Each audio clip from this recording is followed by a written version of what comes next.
네, 안녕하세요. 박근필의 피플 인사이트 박근필 작가입니다. 오늘은 사전에 예고해 드렸듯이 서은경 작가님을 모시고 진솔한 대화를 나눠보도록 하겠습니다. 안녕하세요, 작가님. 네, 네, 안녕하세요. 만나 뵙게 되어 반갑습니다. 네, 이렇게 만나 뵙겠네요. 네, 네. 일단 뭐 시청자분들께 짧게 설명을 드리면 이 서은경 작가님과는 온라인상에서는 계속 소통을 해왔어요. 저희, 뭐랄까, 블로그 아주 초창기부터 저를 좀 많이 좋아라 해주시고, 응원을 계속, 전폭적인 응원과 좋은 말씀 많이 해주시는, 그래서 제가 되게 좋아하시는 분인데, 최근에 또 책도 내시고 해서 겸사겸사 또 이렇게 한번 모시게 됐습니다. 그래서 저도 오늘 처음으로 얼굴 뵙고 대화를 나누는 거라서 되게 또 떨리고 설레는데, 오늘 또 좋은 콘텐츠 아마 나올 거라고 기대를 하고요. 오늘 잘 부탁드립니다, 작가님. 네, 저도 잘 부탁드립니다. 네. 그러면 본격적인 질문을 드리기 앞서서 예, 보통 첫 번째 드리는 질문이죠. 시청자분들께 간단하게 작가님 자기소개 좀 부탁드릴게요. 네, 안녕하세요. 저는 노인 전문 간호사고요. 이게 무슨 소린가 하실 텐데, 이게 우리나라에 전문 간호사가 있습니다. 그중에서 노인 분야를 맡고 있는 노인 전문 간호사고요. 제 이름은 서은경이고, 지금은 어르신들과 행복한 생활을 매일매일 하고 있는 오늘도 치매 어르신을 돌보며 인생을 만난다를 쓴 작가 서은경입니다. 만나서 반갑습니다. 네. 방금 화면에 잘 보일까 모르겠지만 책이 보였다가 안 보였다가 사라지는데 어쨌든 요 책, 그래서 최근에 내신 오늘도 치매 어르신을 돌보며 인생을 만납니다. 라는 책을 출간하신 작가이시기도 합니다. 그리고 방금 소개를 해 주셨듯이, 되게 오랜 기간, 이제 간호사로서, 특히나 이제 노인 전문 간호사로서 일을 해 오셔가지고, 오늘 그 부분에 대해서 아마 중점적으로 이야기를 나눠볼까 해요. 그래서 그러한 점 시청자분들도 참고를 하시면 될 것 같습니다. 네. 일단은 첫 번째 질문을 한번 드려볼게요. 어, 노인 전문 간호사라고 하면은, 뭐, 저도 그렇지만은, 좀 약간 생소하긴 하거든요. 이게 네. 간호사의 뭔가, 정식적인, 공식적인 그런 분류라고 해야 되나? 그런 게 있는 건지, 어쨌든 노인 전문 간호사에 대해서 좀 더 구체적인 설명을 듣고 싶네요. 네, 일단은 쉽게 설명을 드리면 일반 간호사와는 달리 국가에서, 그러니까 보건복지부가 정하는 석사 이상의 학위를 소지한 자여야 되고요. 그 과정 자체가 대학원 과정을 거치고 국가고시를 쳐야 되는데 그 과정을 들어가기까지도 자기가 전문 분야에 최소 3년 이상의 임상 경험이 있어야 되고 그래야지만 대학원 과정을 거치고 대학원 과정을 끝이면 국가고시를 통해서 전문 간호사를 부여받게 되고요. 지금 현재 이게 2000년부터 시작이 됐는데 지금 현재 13개 분야에서 전문 간호사들이 활동을 하고 있어요. 그중에서 저는 노인 쪽을 맡은 노인 전문 간호사라고 생각하시면 될 것 같습니다. 그러면은 간호사에 대한 뭐 자격증 면허증이라 해야 되나? 그거 말고 또 별도의 노인 전문 간호사의 그런 라이선스라 해야 되나? 그걸 따야 되는 건가요? 네, 그렇습니다. 일단은 저희가 어차피 간호대학을 나와서 보건복지부에서 인정하는 시험을 거쳐서 전문 간호, 그러니까 일반 간호사도 면허증을 취득하는 거라면 음, 전문 간호사는 일단 간호사 면허증을 가지고 어떤 한 분야에 최소 3년 이상 임상 경험이 있어야지만 대학원을 들어갈 수가 있어요. 들어가는 음, 조건 자체가 3년 음. 이상의 임상 경험이 있어야 되고 일단은 경험을 취득하고 대학원을 들어가서 5학기의 과정을 거쳐서 수료를 하면 시험을 칠 수 있는 자격이 주어져요. 그럼 또 네. 국가고시를 또 봐서 또 시험을 음, 딸 수 있습니다. 그래서 전문 간호사라고 해서 다 석사 자격증이 석사가 되는 거는 아니고요. 네네. 전문 간호사 자격증을 따고 석사, 그러니까 논문을 써서 석사를 하는 방법과 아니면 그냥 전문 간호사만 따고 수료만 하는 과정과 이렇게 나뉘어져 있습니다. 네. 그러면은 노인 전문 간호사 말고 다른 또 전문 간호사들은 뭐 예를 들면 몇 개가 뭐 어떤 게 한 있을까요? 13개의 음, 분야가 있는데요. 보통 네. 제일 일반적으로 쉽게 알고 있는 게 가정 전문 간호사가 있고요. 음, 그다음에 요즘에 코로나 때문에 핫 이슈가 됐던 감염 관리 전문 간호사가 있고요. 그다음에 저희 같은 노인 전문 간호사도 있고, 또 아마 애초에 제일 처음 전문 간호사 떨리면 마취 전문 간호사가 있을 거예요. 예전에 마취과 닥터들이 좀 부족했을 때 마취 음, 전문 간호사들이 활동을 많이 했거든요. 하고 또 병원이 아니라 산업체 쪽에 가지고 계시는 분들이 있어서 산업 전문 간호사가 따로 있고요. 또 응급실에 있는 응급 전문 간호사가 또 있고, 그다음에 정신과 분야에서 정신 전문 간호사가 또 따로 있고요. 그다음에 암 환자들을 대상으로 하는 종양 전문 간호사가 따로 있고, 또 마지막에 이제 어르신들이 뭐 암 터미널이라든가 이제 컨디션이 좀 안 좋아지시고 호스피스를 필요로 하게 될 때 호스피스 전문 간호사가 있고, 그다음에 소아과 아기들을 중심으로 한 아동 전문 간호사가 있고, 마지막에는 이걸 통틀기는 하는 것 같은데 병원에서 근무를 하는 임상 전문 간호사가 또 따로 있습니다. 그래서 지금까지는 법적으로 인정된 거는 13개 전문 간호사가 있습니다. 되게 뭐랄까, 특화, 세분화가 잘 되어 있네요. 네. 그러면은 또 이제 자연스럽게 궁금증이 든 게 그 한 13개 정도 되는 전문 간호사 중에서 아마 제가 지금 중환자를 빼먹은 것 같아요. 음, 12개요. 중환자 전문 간호사도 따로 있어요. 네, 그래서 13개. 중환자까지. 오케이, 오케이. 그러면 그거까지 포함해서 13개 전문 간호사가 있는데 그 중에서 이제 작가님은 노인 전문 간호사를 택하셨는데 그 네. 이제 배경이랄까 계기가 궁금하네요. 일단 뭐 제 책을 읽어보시면 나중에 책에 제가 잠깐 쓰기도 했는데, 일단은 원래는 저는 응급실 출신이거든요. 그래서 원래 응급실에서 좀 오랫동안 일을 했고, 그 다음에 근무를 했던 곳이 내과병동이었어요. 근데 응급실도 그랬고 내과병동도 그랬고, 제가 일을 하면서 항상 지금도 생각을 해보면 어르신들한테 유독 제가 조금 애정이 더 많이 생겼던 것 같아요. 그래서 유독 할머니, 할아버지 환자분들이 오시면 조금 더 가서 신경을 쓰게 되고 한 번 더 들여다보게 되고 이렇게 됐었고, 제가 잠시 미국에서 생활을 했던 적이 있는데 결혼을 하면서 미국에서 한 7년 정도 있다가 이제 남편 공부 때문에 갔다가 미국에서 간호사를 하고 한국으로 돌아왔을 때 되게 취업에 대해서 고민을 되게 많이 했거든요. 어디를 가야 되나 이런 고민들을 많이 하다가 우연찮게 이제 제가 이제 제일 운명이 되었던 그 노인 전문 병원이라는 곳에 취직을 하게 되고, 거기서 일을 하면서 치매 어르신들을 만나고 하면서 이게 바로 내 길이었나 보다. 어르신들이랑 이렇게 하는 게 정말 나에게 맞나 보다라고 생각을 해서, 어차피 할머니 할아버지들 좋아했으니까 그렇게 해서 그쪽 분야에 계속 남아 있었고, 일을 하다 보니까 자꾸 이게 갈증이 생기는 거예요. 조금만 더 내가 알면, 더 잘 알면 더 어르신들을 좀 잘 보살필 수 있을 건데 라는 생각을 들어서 노인 전문 가족 과정까지 하게 되었습니다. 네, 그렇군요. 뭔가 처음부터 이걸 해야지, 이렇다기보다는 노인분들과 어쨌든 이렇게 접하다 보니까 내가 네. 어르신과 뭔가 이제 교감을 나누고 어르신들을 대하고 처치를 하거나 할 때 좀 더 보람이랄까, 의미랄까, 그런 게 좀 더 크게 다가왔던 거다, 그죠? 신기하게 지금 신규 시절부터, 그러니까 대학교를 졸업하고 처음 만났던 응급실에서 만났던 어르신들, 그러니까 환자분들 중에 어르신들은 기억이 다 나요. 정말 신기하게 저를 스쳐 지나갔던 어르신들은 거의 대부분이 기억이 다 나거든요. 그래서 아마, 어, 네. 그래서 야, 더 이게 그랬던 것 같아요. 정말 말 그대로 천직이라고 표현할 수도 있을 정도로 뭔가 코드라고 할까? 그게 딱 맞는 건가 보다, 그죠? 네, 전 그렇게 믿고 싶어요. 네. 네네네네. 알겠습니다. 그리고 다음 질문을 드리기 앞서서 잠시만 제가 녹화를 일시 중지를 한번 잠깐 시켜볼게요. 네, 녹화를 잠시 끊었는데 딴 게 아니고 약간, 어, 노이즈 소음이 좀 들어와서, 네, 잠시만요. 예, 그래서 다시 녹화를 잠시 끊었다가 재개를 했는데, 좀 환경에 좀 변화를 줘야 될 지금 상황이 있어가지고, 잠시 녹화를 끊었다가 다시 이어갔고요. 그 점 시청자분들은 좀 양해 부탁드리고, 계속 다음 질문을 이어서 한번 들어가 볼게요. 치매 어르신들을 그러면은 돌보시면서 아마 많이들 바로 또 연상이 되실 것 같은데, 이게 여간 힘든 일이 아닐 것 같거든요. 뭐, 체력적으로든 아니면은 정신적으로든. 근데 그런 부분에서, 너무 좀 이게 고달프다. 관두고 다른 쪽으로 가고 싶다. 뭐, 이런 생각이 든 적은 없으신가요?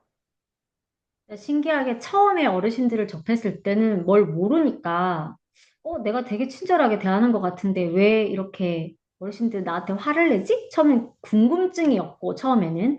그래서, 이게 내가 무조건 친절한다고 되는 게 아니구나. 그럼 내가 뭔가를 배워야 되나? 그래서 그 다음에는 배움이었고, 배우고 나서 이제 어르신들을 접하면서 제가 어떻게 대답을 해드려야 되고, 어떻게 어르신을 돌봐야 되는 걸 하나씩 하나씩 익히면서 어르신들이 바뀌는 게 느껴지는 거예요.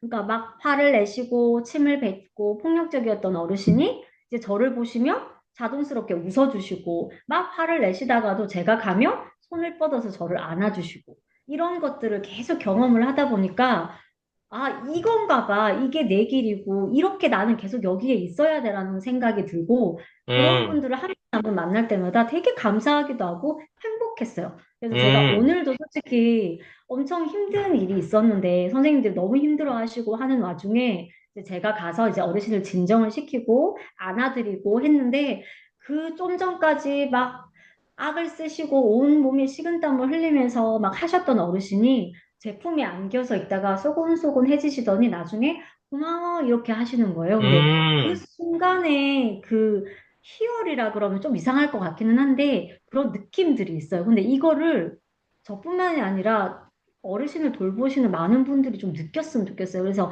제가 지금 일하고 있는 곳에서 제가 교육을 하는데 교육을 할 때 제가 말씀드렸던 게 있어요.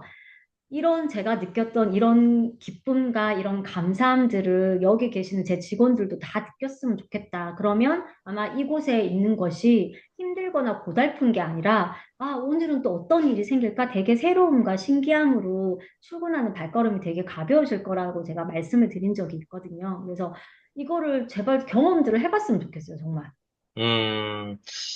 저도 비록 경험을 해보지 못했지만은 그냥 해주신 말씀을 들으면서 상상을 해봤는데 충분히 그럴 것 같아요. 그러니까 뭔가 나의 마음, 나의 말, 나의 행동, 뭐 처치 어쨌든 이런 거를 통해서 사람이 변한다, 바뀐다, 그죠? 특히나 이제 치매 어르신들은 다 정말 가지각색 뭔가 특징도 다르고 하겠지만은 분명히 적지 않은 분들이 소위 말해서 이제 고집이 세시거나 이제 다른 분들은 소위 말해서 이제 좀 반폭이죠. 아, 저분은 안 돼. 저분은 이제 뭔가 인지 능력도 떨어지고 우리 말을 제대로 이성적으로 판단을 하지 못하고 받아들이지 못하니까 바뀌길 기대하기는 어려워. 뭐 이런 분들이 아마 어르신들이 많으실 텐데 그럼에도 불구하고 이제 작가님께서 뭔가 말씀을 하거나 행동을 했을 때 그분들이 달라졌다는 걸 느낄 때 대단히 좀 보람도 느끼고 감동도 느끼고 하지 않을까 싶네요. 네네네. 그러면은 자연스럽게 그러한 점들이 내가 치매 어르신들을 돌보는 게 이 일이 내 소명이다, 소명처럼 느껴진다. 이렇게 자연스럽게 이어지는 건가요? 네네, 맞습니다. 네, 그렇게 음, 이어졌고요. 딴 데를 그러니까 중간에 이제 거기도 책에 나오는데 제가 중간에 일을 쭉 하기는 했지만 살짝 살짝씩 다른 곳으로 잠깐 틀었던 적이 있거든요. 근데 틀었던 곳에서 제 눈에는 어르신들만 보이는 거예요. 치매 어르신들만 계속 보이고 그래서 결국은 돌아왔는데 이제는 이 길에서는 안 움직일 것 같아요. 계속 저는 이 음, 길을 갈 것 같아요. 음, 알겠습니다. 정말 뭐라고 표현해야 되나? 하늘에서 제가 뭐 종교는 거의 없지만은 하늘에서 이제 치매 어르신들을 위해서 내려준 천사라고 해야 될까? 어쨌든 뭐 그렇게 느껴지는데 참 대단하시다는 느낌이 계속 들고요. 저도 어저께 이제 책을 쭉 봤거든요. 책 내용을 읽으면서 되게 좀 뭐랄까 반성도 많이 하게 되고 반성이라면 딴 게 아니고 그러니까 일종의 색안경이고 편견 같은 거죠. 치매 네네, 어르신들에 맞습니다. 네. 대한. 그래서 내가 생각하는 게 다가 아니었구나. 내가 너무 좀 색안경을 끼고 봤구나. 이랬던 분이 이 작가님의 뭐 안경도 날리고 때림으로써 가격함으로써 주먹질함으로써 이랬던 분이 나중에는 또 이렇게 드라마틱하게 변하는 그런 케이스들을 보면서 되게 좀 놀라웠거든요. 아, 이게 가능하구나. 근데 말씀하신 대로 그 치매 어르신 돌보는 일에 종사하시는 분들도 작가님처럼 그런 것들을 케이스 하나씩 하나씩 경험하다 보면은 되게, 아, 이 일이 힘들고 고돼도 할만하다. 내 뭐 소명인 것 같다. 책임의식, 소명의식을 가지고 해야 되겠다. 이런 마음을 좀 많이 가지게 되지 않을까 싶네요. 신기해 하시는 것 같아요. 지금 제가 여기 이제 새로운 시설에 지금 제가 있던 이곳에 근무한 지 아직 한 달이 안 됐거든요. 한 3주 정도 됐는데, 처음에는 물음표? 쟤는 왜 이렇게 쌩글쌩글 웃고 다녀? 이러다가 이제 제가 계속 교육을 하고 반한다고 해도 계속 자기는 불만만 하시고 네가 와서 계속 해봐. 네가 와서 기저귀 갈아봐. 어디 한번 보자. 이런 식이었다면 하루가 되고 이틀이 되고 이제 3주 정도 왔잖아요. 본인들은 안 됐던 환자인데, 안 됐던 어르신들인데, 제가 가면 순한 양이 되시거든요. 그래서 어제도 그런 분이 한 분 계셔서 기저귀를 도저히 케어를 못 하시겠대요. 요양보호사 선생님들이. 이 어르신만은 도저히 안 되겠다. 너무 힘들다고 자꾸 저한테 얘기를 하시는 거예요. 그래서 그럼 오케이. 그럼 언제 제일 힘드세요? 그랬더니 해가 지면 선다운 신드롬이라고 하죠. 치매 어르신들. 해가 지면 난폭하게 변하신대요. 그러면 제가 해가 지는 시간을 기다렸다가 선생님들 기저귀 케어할 때 무조건 저를 불러주세요라고 해서 이제 선생님들이 거의 이제 구경이 되신 거죠. 그래, 너 한번 음, 해봐. 음, 어쩌나 보자라고 시작을 시작했, 왜냐면 어, 그 전에 이미 어르신이 발버둥을 치시고 욕도 하시고 건들지 못하게 하셨대요. 근데 진짜 제가 나타나고 아버지 이렇게 하는 순간 이미 어르신이랑 저랑 눈을 맞추면서 아버지가 웃으셨거든요. 했더니 그러니까 음, 거기서부터 선생님들이 뭐지? 왜 웃지? 로 시작을 하셨는데 기저귀를 다 갈아드리고 옷을 입는 것도 제가 아버지 이제 옷은 아버지가 입어볼까 했더니 본인이 이렇게 다리를 이렇게 드시면서 바지를 올리는 것까지를 보시더니 다들 할 말을 잃으시는 거예요. 이게 안 근데 저쪽에서 한 무리들이 막 오시면서 안 됐지 안 됐지 발로 차고 난리였지 이렇게 하시면서 오시더라고요. 근데 저랑 같이 계셨던 선생님들은 고개를 이렇게 하면서 아니 끝까지 웃으셨어. 그러니까 다들 이제 할 말이 없으신 거예요. 그래서 오늘 급영동에 제가 올라갔더니 이제 다들 이제 되는 걸 알았잖아요. 그랬더니 이제 알려달라고 말씀도 하시고 신기하다라는 말씀도 해주시고 하는데 본인들이 직접 눈으로 보고 경험을 하면 아, 저게 되기는 하나다. 라는 생각은 하시는 것 같아요. 그래서 이걸 기회로 이제 차츰차츰 하면서 이제 만들어 가봐야죠. 이제 여기 있는 곳이라도.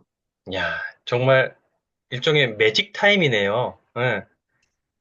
근데 그 이게 그러니까 매직이 아니고 뭐 솔직히 되게 쉽거든요. 네. 쉽거든요. 그런데 네.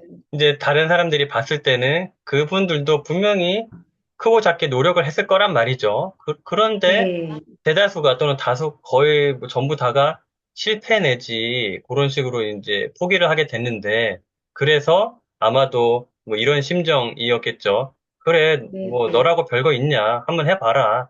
아이고. 그러니까 그래서 이제 보기 좋게 실패하는 걸 한번 보자. 그리고 나서 무슨 말 하냐 보자. 이런 심정으로 아마 팔짱 끼고 네. 바라봤을 텐데 이게 웬걸? 뚜껑을 열어보니까 정말 뭐 온순한 양이 네. 되고, 마치 그 어르신과 작가님이 서로 짠 것 마냥, 그죠? 그래서, 진짜 어, 이제 다행히 CCTV가 저희는 음, 있기 음, 음. 때문에 아니었으면 그러니까 선생님들 억울하면 나중에 호소를 하시더라고요. 아 진짜 자기들은 억울하대요. 좀 음, 전까지 발길질을 하시고 침을 뱉고 음. 하셨대요. 그랬는데 지금은 아니시잖아요. 뭐 할 말이 없는 거지. 그러니까요. 그러니까 본인들도 얼마나 할 말이 없고 당황스럽겠어요. 그죠? 음. 머쓱하고. 근데 이게, 그러니까 책에도 나오지만은, 뭐, 라포죠. 일종의 라포인데, 네. 라포만으로 설명하기에는 부족할 것 같고, 작가님만의 뭐랄까, 뭐, 노하우면 노하우고, 스킬이면 스킬이고, 어쨌든 뭔가 방법론적으로 접근해 볼 그런 필요도 있을 것 같은데, 작가님 본인이 생각하시기엔, 뭐, 여러 가지가 아마 필요하고 중요하겠지만은, 이렇게, 뭔가 통제가 잘 안 되거나 어려운 어르신들이 대할 때, 나는 이렇게 하니까 되더라. 뭐, 몇 가지 꼽자면 뭐가 있을까요?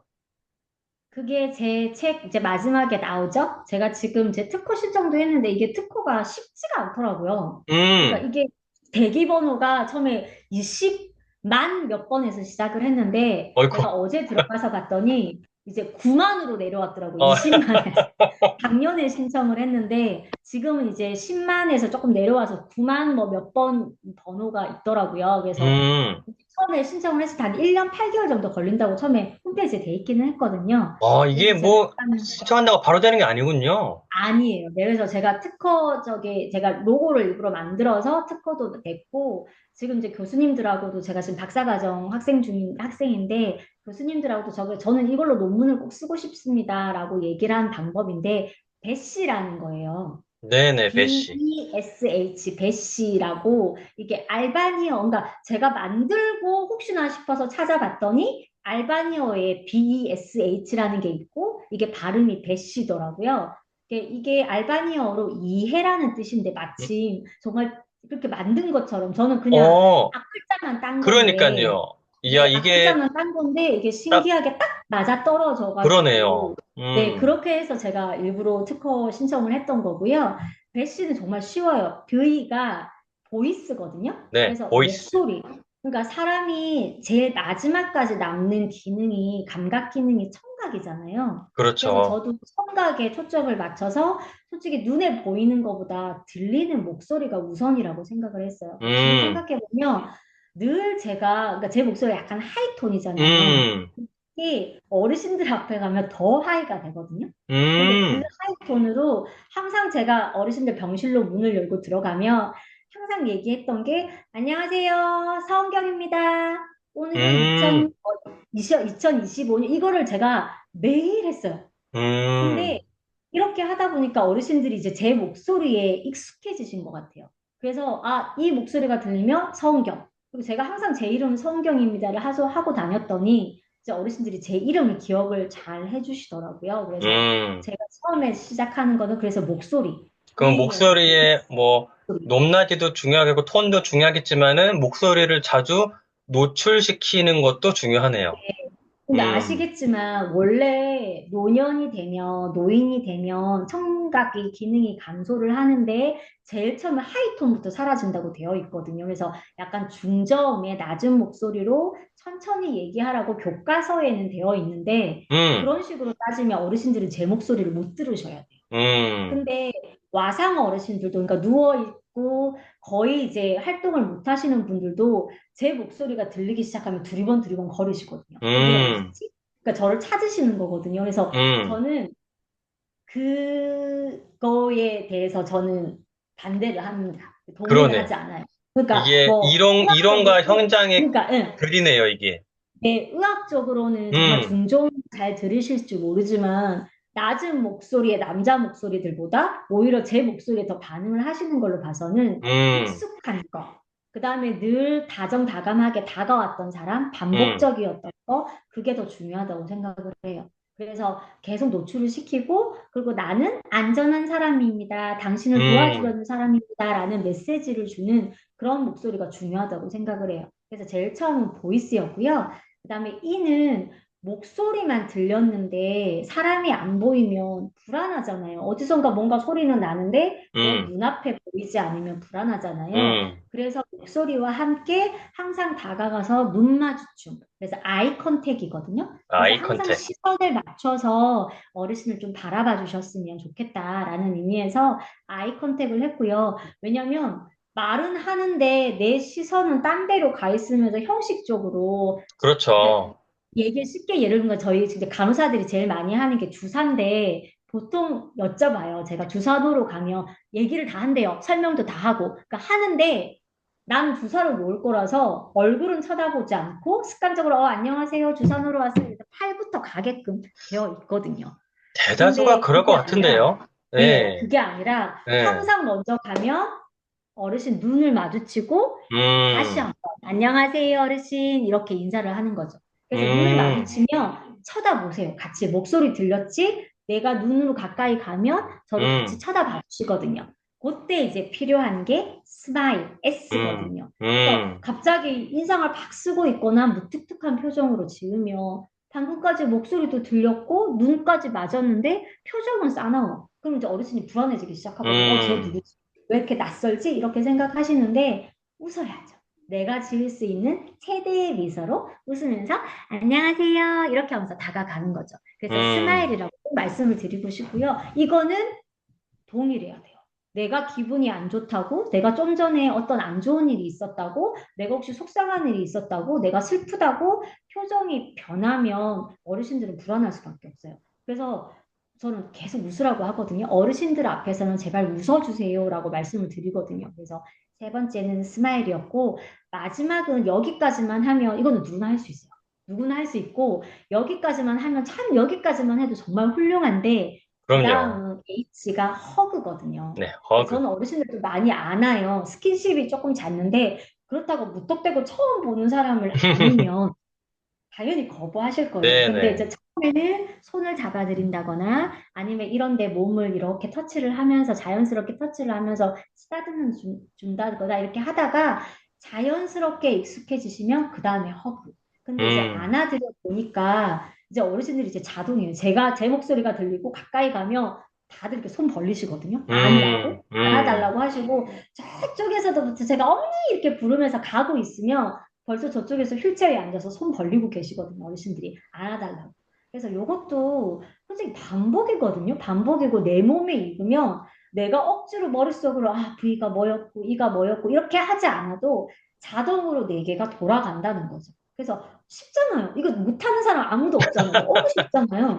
그래서 요거만큼은 하실 수 있는 거니까 꼭 했으면 좋겠고 제가 암만 요게 좋습니다라고 얘기를 해도 세상은 믿지 않잖아요. 그래서 제가 꼭 논문을, 박사학위 논문을 이걸로 꼭 쓰고 싶어요. 이 모델로 해서 이게 정말 케어의 원칙이다라는 거를 증명을 해보이고 싶어요. 그러네. 정말 꼭 이 논문이 나오기를 저도 바라는 마음이 지금 들고, 야, 근데 정말 말씀 내용만 들으면은 뭐랄까 상식적인 내용이고 뭐 기본일 것 네, 같고 그러니까 어려운 건 아닌데 이게 그러니까 이론과 실제는 또 차이가 나잖아요. 그러니까 제가 물론 그 현장에 몸을 담아서 이렇게 일을 해보지는 않았지만은 정말 좀 고되잖아요. 막 이 어른 챙겨야 되고 저 어른 챙겨야 되고 그러면은 이제 뭐랄까 제가 이제 그 다른 이제 의료진이랄까 그분들을 두둔하게 된 입장 같은데 그냥 그분들이 입장에서 변명을 하자면 아 선생님 알죠 스마일 아유 알죠 근데 조금 전에도 막 똥 치우고 하는데 막 저한테 똥을 치랐고 저 좀 전에 맞았고 어떻게 또 웃어요 그리고 지금 일이 막 이렇게 산더미처럼 밀려 있는데 언제 일을 지금 빨리 주사 놓고 이렇게 다른 어르신 봐야 되는데 언제 눈을 맞추면서 이걸 또 하고 그걸 해요 선생님 하면서 뭔가 이 현실적인 어떤 고충이랄까 어려움을 또 뭔가 이제 작가님한테 토로를 하거나 하소연 푸념하거나 그럴 것 같다는 생각도 들어요. 많이 듣는 소리고요. 뭐 음, 제가 제일 많이 듣던 얘기 중에 지킬애나이가 같아. 때로는 이중인격인가? 때로는 여력인가? 이런 소리를 듣는 이유가 음, 오늘도 저희가 있어 정말 정말 정신없이 바빴거든요. 그래서 정신없이 바쁘고 막 이런저런 일들 때문에 제가 직원들 때문에 약간 좀 스트레스도 받았고 그래서 막 사무실에 와서 직원들한테 막 소리를 지르고 막 이렇게 하면 안 된다고 막 하는데 저쪽에서 이제 어르신 이제 외출 가실 어르신이 내려와서 어르신 저를 찾으신다는 거예요. 막 하다가 어르신 보자마자 어르신 좀 들으셔 이게 바뀌는 게 그 직원들 입장에서는 어이가 없는 거죠. 좀 전까지 우리한테 막 소리 지르면서 그러니까, 화내다가 근데 이게 그러니까 몸에 익으면 음, 자동 반사인 것 같아요. 그렇죠. 일단 정말 내가 이제 아무리 막 무의식적으로, 화를 내다가도 네네네네네 음, 정말 화가 났다가도 어르신 보면 자동으로 어르신 이렇게 되는 게 이거 어쩔 수가 없는 것 같아요. 근데 이거는 그냥 익히셔야 돼요. 이거는 그러니까, 뭐 누가 가르쳐 줄 수 있는 것도 아니고 음, 본인이 익히셔야 돼요. 근데 이 제가 어떻게 이렇게 익었을까 생각을 해보면 딱 하나예요. 사랑하니까 되더라고요. 음, 어르신들이 그냥 좋고 사랑하면 되더라고요. 그래서 사랑하시라고 말씀드리고 싶어요. 그럴 것 같아요. 예, 사랑 또는 뭐 제가 거기에 그냥 하나를 감히 보태자면은 진심? 음, 네, 진심은 당연히 네. 그렇죠. 그러니까 그냥 이게 사무적으로 일로만 보면은 이게 정말 어려울 것 같아요. 정말 기계적으로 그냥 외우고 계속 반복하면 체화는 되겠죠. 어느 순간까지는. 근데 체화가 된 이후에도 일종의 뭐랄까, 그러니까 영혼 없는 가식적인 그런 게 되겠죠. 진심과 진정성이 매번에 안 하세요. 느껴지고. 매번에 하세요. 그러니까요. 매번에 하세요. 그냥 웃어도 웃는 게 아닌 걸로 느껴질 테고. 맞아요, 그러니까 맞아요. 방금 말씀하신 것처럼 이게 참 어려운 얘기지만은, 그러니까 단순하게 일로만 보지 말고, 진짜 치매 어르신으로만 보지 말고, 환자로만 보지 말고, 한 인간, 한 개인으로 존중하고 대하는 마음, 거기에 밑바탕은 사랑과 진심이 이제 깔려 있어야 되지 않나 싶네요. 아니, 제가 늘 하는 얘기가 있는데, 우리가 지금 돌보고 케어하시는 분은 어르신이라는 말을 제가 자주 하거든요. 선생님, 이분은 어르신이에요. 그 말이 뭐냐면, 지금 저희가 맨날 사는 게 힘들고 막 이렇게 하다고 얘기들을 하잖아요. 막 세상도 시끄럽고 그렇게 얘기를 하는데, 이분들은 그 긴 세월을 다 감내하고 살아오신 분들이거든요. 그러면 그것만 봐도 이 연세까지 이렇게 지금 저희가 겪고 있는 이거보다 더 심란하고 더 어려운 세대를 견뎌오셨던 분들이잖아요. 그럼 그것만으로도 되게 존중받으셔야 되고 존경받으셔야 된다고 생각을 하거든요. 그래서 그냥 어르신이라고 생각을 하면 저절로 그런 마음이 들지 않을까? 이런 음, 생각이 저는 드는 거죠. 그렇죠. 그렇죠. 그래야 되는데, 그죠? 근데 워낙 어쨌든 계속 제가 도돌이표처럼 똑같은 말을 하는 것 같은데, 워낙 일이 고되고 힘드시다 보니까 육체적으로, 이제 이렇게 정신적으로 스트레스라든지 이런 거에 치여가지고 그런 게 뭐랄까, 일반인, 평범한 사람들은 그렇게 쉬운 일은 또 아닌 것 같다라는 생각도 들어서 결국에는 뭐랄까, 직업의식을 좀 갖고 나름의 사명감도 좀 가지면서 어쨌든 진심으로 마음이 우러나오게 뭔가 자신을 좀 컨트롤하고 좀 그런 게 필요하지 않을까 싶긴 하네요, 이게. 제가 교육할 때 하는 얘기가 있는데 제가 물어봐요. 혹시 어르신을 좋아하지 않으시는 분? 음, 안 돼. 딴 데 음, 가세요. 음, 출근하는 이 길이 즐거워, 행복해, 오늘은 또 어떤 일이 생길까라는 음, 마음이 아니라 아휴, 오늘은 또 어떤 분이 나를 이렇게 힘들게 할까? 음, 오늘 또 누가 또 나를 또 지치게 할까? 나를 때릴까? 아이고, 또 음, 저 양반 또 나를 따라다니면서 집요하게 망상 있을 텐데, 이렇게 한숨이 나오시고, 이렇게 힘드신 분들은 음, 죄송하지만 이렇게 그만두시라고 전 말씀드려요. 그래서 제가 지금 이제 간호사랑 조무사들 지금 뽑고 있어서 직원들 음. 면접을 보고 있는데, 첫 질문이 전 그거거든요. 혹시 어르신 좋아하세요? 이게 저는 항상 습관처럼 던지거든요. 그렇지 않은 게, 좋아하지 않으면 이 일은 할 수가 없어요, 솔직히. 그럴 그러니까 것 같아요. 사명감만 가지고 뛰어들기에는 솔직히 음, 힘든 건 사실이에요. 왜냐면 저도 음, 거기서 막 웃고 오는데 음. 집에 오면 거의 소파에서 쓰러져 자고 피고 이제 온 열정을 거기다 다 쏟아서 그렇죠. 집에서는 거의 시체처럼 이렇게 누워 널브러져 있거든요. 음, 근데 거짓말처럼 다음날 되면 다시 벌떡 일어나서 오늘 어르신 보러 가야 되는데 그리고 또 신나게 또 가요. 그리고 또 퇴근해서 오면 넉다운. 근데 그냥 이게 생활인 것 같아요. 맞아요. 어르신을 좋아하고 사랑하고 그런 마음이 없으면 잠깐은 모르겠지만 결코 길게는 버텨내지 못할 것 같아요. 그러니까 조용하고 그냥 쉬운 어르신들도 있죠, 당연히. 손 음, 별로 안 가고 그냥 네네네. 저희가 해드리는 대로 한 그런 분들만은 볼 수는 없거든요, 솔직히. 그래서 그렇죠. 네, 각오가 조금 되어 있어야 될 것 음, 같고, 음, 정말 어떠한 경우에도 어르신들이 사랑하고 어르신들을 좋아하는 마음을 갖지 않으면 그냥 이쪽으로 안 오시는 게 맞다고 생각을 해요. 괜히 서로 힘드니까. 왜냐면 내 짜증이 나면 어르신들은 상처받고, 그렇죠. 본인도 일을 하면서 상처를 받기 때문에 그러실 음, 거면 애초에 음, 이쪽으로는 오시지 마라. 저는 음, 계속 그 주변에 얘기를 해요. 안 맞는데 굳이 억지로 끼워 음. 맞추려고는 하시지 마라. 노력한다고 되는 건 아니다. 좋아야 할 수 있다. 이 말씀을 꼭 드리고 싶어요.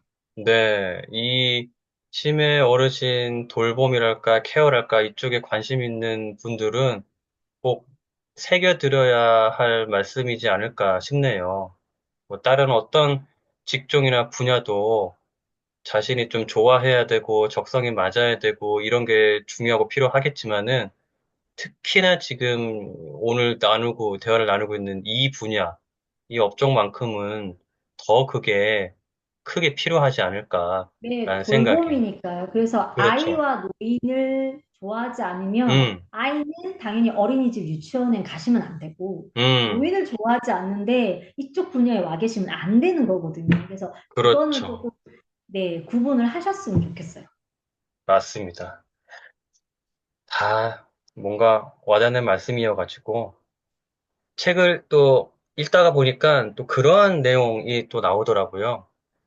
이제 뭐, 치매 어르신이 계신 가족이든, 아니면은 그 돌보시는 주위 분들이든, 뭐, 의료진 포함, 치매 어르신을 어르신으로 대하지 않고, 네, 이제 아이 취급을 하는 거죠. 네, 네, 네, 네, 어, 근데 그게 물론 그분들이 가족이든 의료진이든 그분들이 뭔가 나쁜 마음이라든지 그런 안 좋은 마음을 가지고 그렇게 아이 취급을 하는 건 아닐 텐데 그럼에도 불구하고 그거는 결국에는 궁극적으로 그 어르신한테 득될 게 없다, 마이너스다. 네. 그죠. 그래서 요 부분에 대해서 또 자세한 말씀을 듣고 싶네요. 네. 일단 아마 다 아실 거예요. 매스컴이나 일단 노출되는 것만 봐도 항상 뭐 보면은 아이처럼 변해버린 뭐 다섯 음, 제가 이걸 사담인데 처음에 제 책 제목이 조금 약간 오고 갔어요. 막 그러니까 제가 처음에 원하는 제목이랑 출판사 측에서 원하는 제목이랑 좀 몇 번이 왔는데 제가 처음에 출판사에서 이 제목이 좋을 것 같다고 탁 온 그걸 보고 제가 엄청 대표님한테 화를 내면서 이렇게 제목이 나갈 거면 저 책 출판 안 합니다라고까지 한 적이 있는데 그게 제목이 뭐였냐면 어르신 5살 배기 나의 치매 어르신이었어요. 5살 배기 나의 치매 어르신.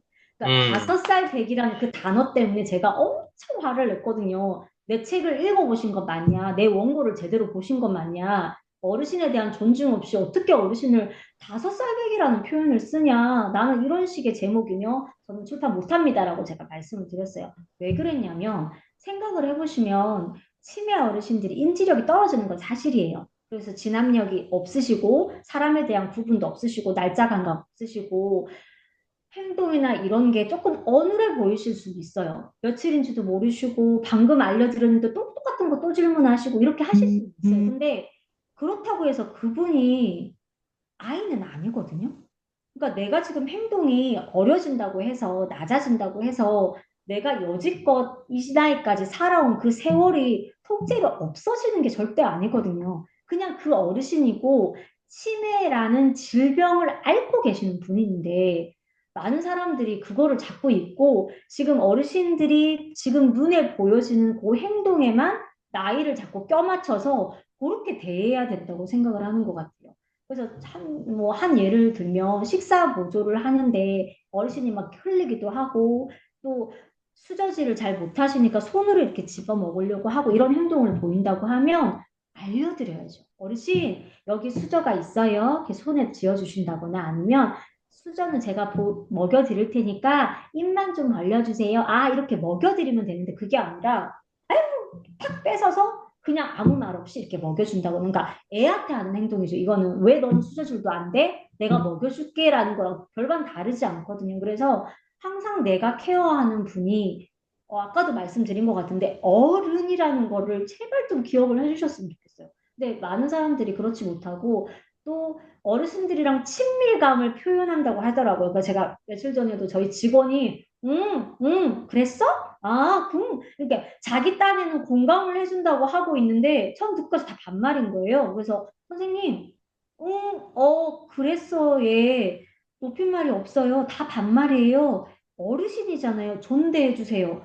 요 붙여주시고, 아니고, 네로 바꿔주세요로 제가 설명드린 적이 있는데, 이거 단순한 거거든요.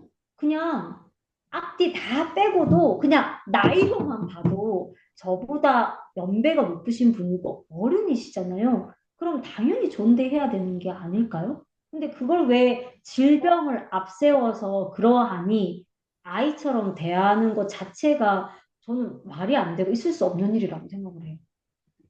맞습니다. 뭐 공감이 돼요. 그래서 말씀하신 대로 그렇게 아이처럼 대하는 여러 요인들에는 한 가지 요인만 작용하는 거 분명히 아닐 테고, 네, 여러 요인이 복합적으로 작용할 거예요. 제가 뭐, 짧게 생각만 해봐도, 아까 뭐 예를 드셨던, 숟가락질 잘 서툴러가지고 질질 흘리고, 속도도 느리고 하니까, 아, 저러시면 또 어르신 다 흘리고 지저분해지긴 할까. 그냥 내가 그걸 떠먹여줘야지. 아, 저렇게 결국 못 먹으실 거야. 지레 짐작도 있고, 일이 더 한마디로 복잡해지고 커지고, 시간에 또 딜레이 되고, 그러면 결국엔 이게 어떻게 보면은 나의 편이죠. 이러면 또 내가 이제 뭔가 일처리가 늦어지고, 여러 가지가 이제 맞물려 있는 거겠죠. 그리고 아까 말씀하신 대로, 내 딴에는 이제 친밀감 표현, 아예 며느리나 딸처럼 하는 게 어르신한테 좋겠지? 해가지고, 응, 먹었어. 뭔가 약간 반말, 반말 아닌, 그렇죠? 반 존대어, 이렇게. 근데 그게 썩 좋아 보이진 않거든요. 근데 그러한 거를 네. 뭐 실제적으로든 미디어를 통해서든 우리는 쉽게 보잖아요. 근데 이제 그거는 결코 올바른 건 바람직한 건 아니다. 어르신은 어르신답게 어르신으로서 올바르게 이제 대우를 해주는 게 맞다. 라고 저도 생각이 드네요. 네네. 그래서 그분들이 시간이 좀 더 걸리더라도 그분들이 스스로 결국은 할 수 있게끔 해줘야 되는 게 돌봐주는 사람의 어떻게 보면 일인데, 그거를 네. 하나, 둘씩 이런저런 이유로 대신해 주거나 하면은 점점 이제 책에서도 표현했지만 그분들이 할 수 있는 일들이 점점 줄어들잖아요. 이거 주눅 드세요. 자꾸 음, 그렇게 막 음, 옆에서 이렇게 하면 음, 내가 잘못하는 건가? 내가 음, 지금 뭔가, 그러니까 가뜩이나 불안한데 계속 더 음, 주눅 드셔서 나중에 더 주눅 들다 보면 이제 말씀도 더 안 하시게 되고 음, 더 조심하시게 되고 그러면 또 그러다가 실수하시게 되면 완전히 움츠러드셔가지고 이제 음, 그게 쌓이고 쌓이고 쌓이면 그게 분노로 나타나기도 하고 폭력으로 나타나기도 하는 거거든요. 음, 그래서 어르신들이 그냥 편한, 제가 늘 하는 얘기가 있어요. 이건 시험이 아니에요. 테스트가 아니에요. 그냥 좀 흘리면 어떻고 천천히 드시면 어때요? 시판 나중에 나가도 돼요. 나중에 모아뒀다가 한꺼번에 나가. 이런 얘기를 제가 드리는 이유가 그냥 하실 수 있게 편안하게 드리면 되거든요. 그래서 음, 그런 부분이 조금 많이 아쉬워요. 있다 보면 현장에서. 그렇겠네요. 아쉬운 점이 어떻게 없겠어요, 그죠?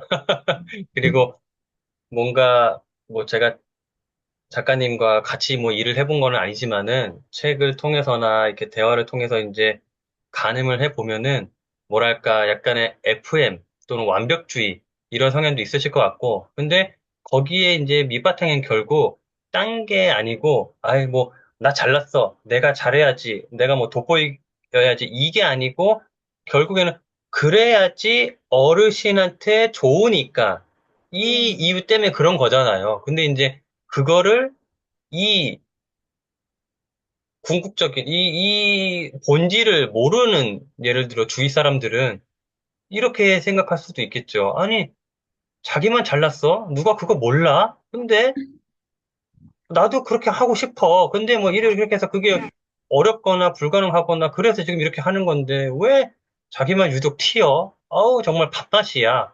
이렇게 생각하는 분들도 있어서 뭐랄까 공공의 정 내지 어쨌든 미운 털이 계시는 곳곳마다 좀 그렇게 박히지 않았을까라는 생각이 들어요. 어때요? 네. 어, 일단 직원들은 싫어하고요. 음, 자수를 하자면, 음, 자수를 하자면, 오늘도 제가 그 얘기를 들었는데, 음.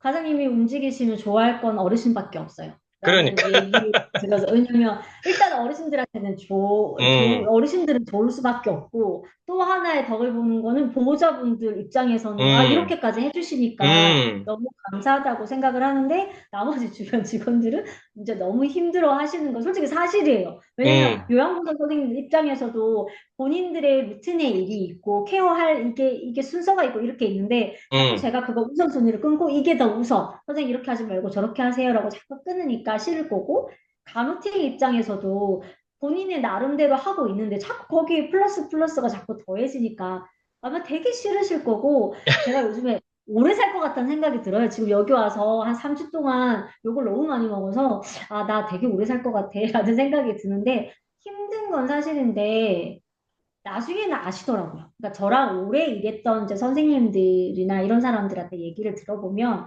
솔직히 힘든 건 사실이었대요. 저랑 일하면 한 번 움직일 거 두 번 움직여야 되고 이것만 하면 되는데 일이 이렇게 늘어나고 되게 힘든 건 사실인데 뒤에를 생각해보면 만약에 저게 내 부모님이었으면 되게 그렇지. 감사했을 것 같다라는 생각. 음, 얘기를 말씀을 많이 해주세요. 만약에 내 부모님한테도 저렇게 해주는 누군가가 있다면 음, 당연히 그에 맡기고 싶다라는 얘기를 해주시는 분들도 있고 또 어떤 분은 한편으로 내가 나이가 들면 아, 음, 이런 사람한테 케어받고 싶다라는 생각이 들 것 같다라는 생각을 음. 하세요. 그래서 내가 직업만 아니면 너무 좋을 것 같아.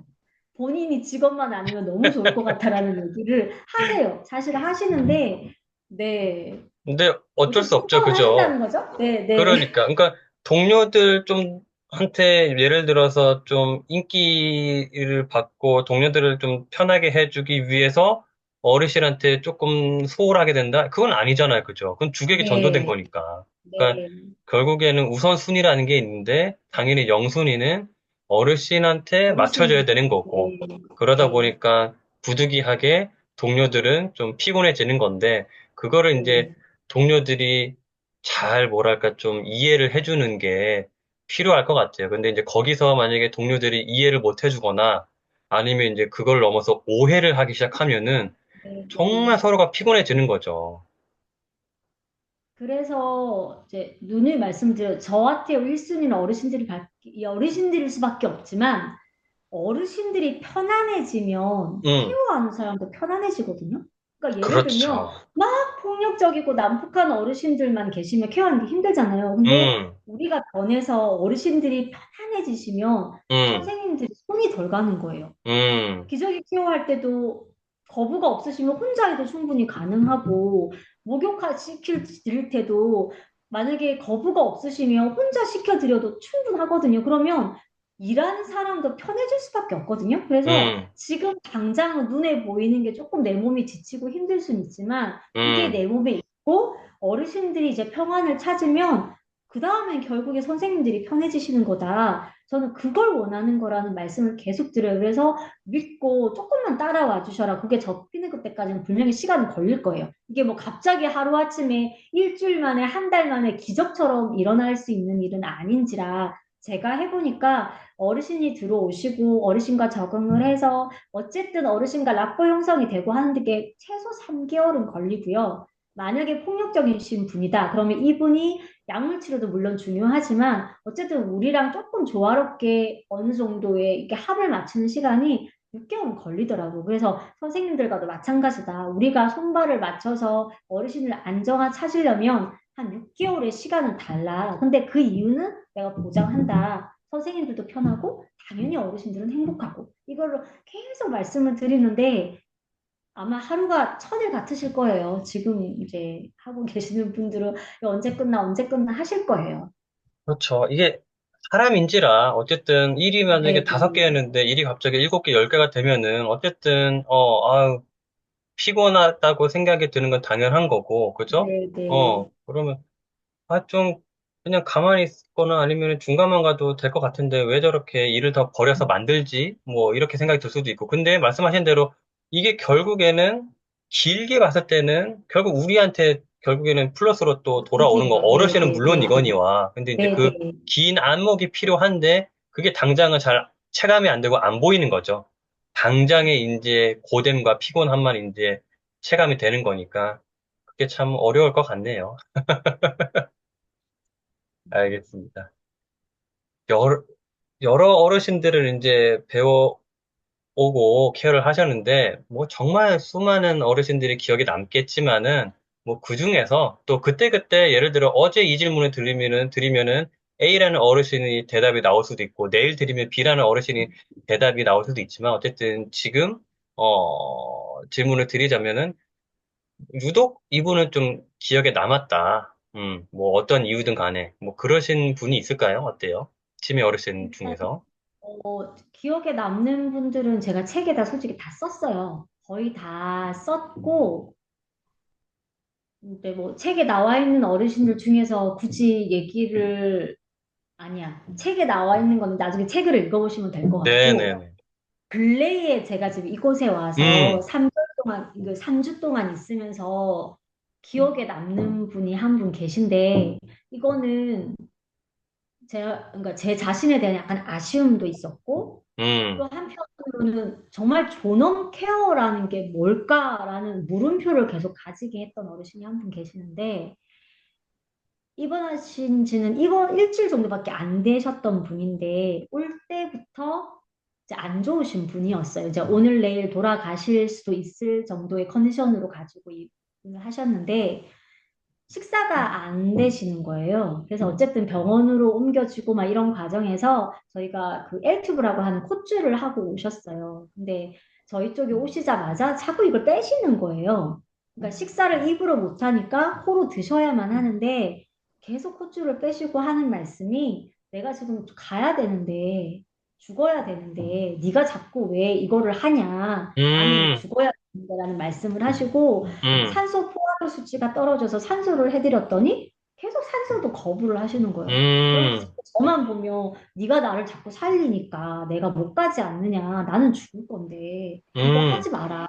이러면서 계속 거부했던 어르신이 있는데 어쨌든 산소 포화도 수치가 떨어지는 게 눈에 보이니까 저같이 저는 일단 보호대를 되게 싫어하는 사람이고 보호대가 없는 걸 지향을 하지만 생명이 위급한 순간은 다른 거거든요. 그래서 당장 어르신이 콧줄을 제거하시고 산소를 빼면 산소 포화도 수치가 떨어지고 식사가 안 들어가고 수분 공급이 안 되면 탈수로 돌아가시는 게 눈앞에 보이기 때문에 어쩔 수 없이 산소도 해드려야 되고 코출도 해야 되는데 그러려면 요걸 유지를 하기 위해서는 어쩔 수 없이 손장갑을 할 수밖에 없는 상황인 거예요. 근데 제가 죄송하다고 아버지 정말 죄송하다고 이거 안 빼시면 안 해드릴 건데 자꾸 빼시니까 저는 해드려야 된다고 했는데 계속 아버지가 내뱉으시는 거예요.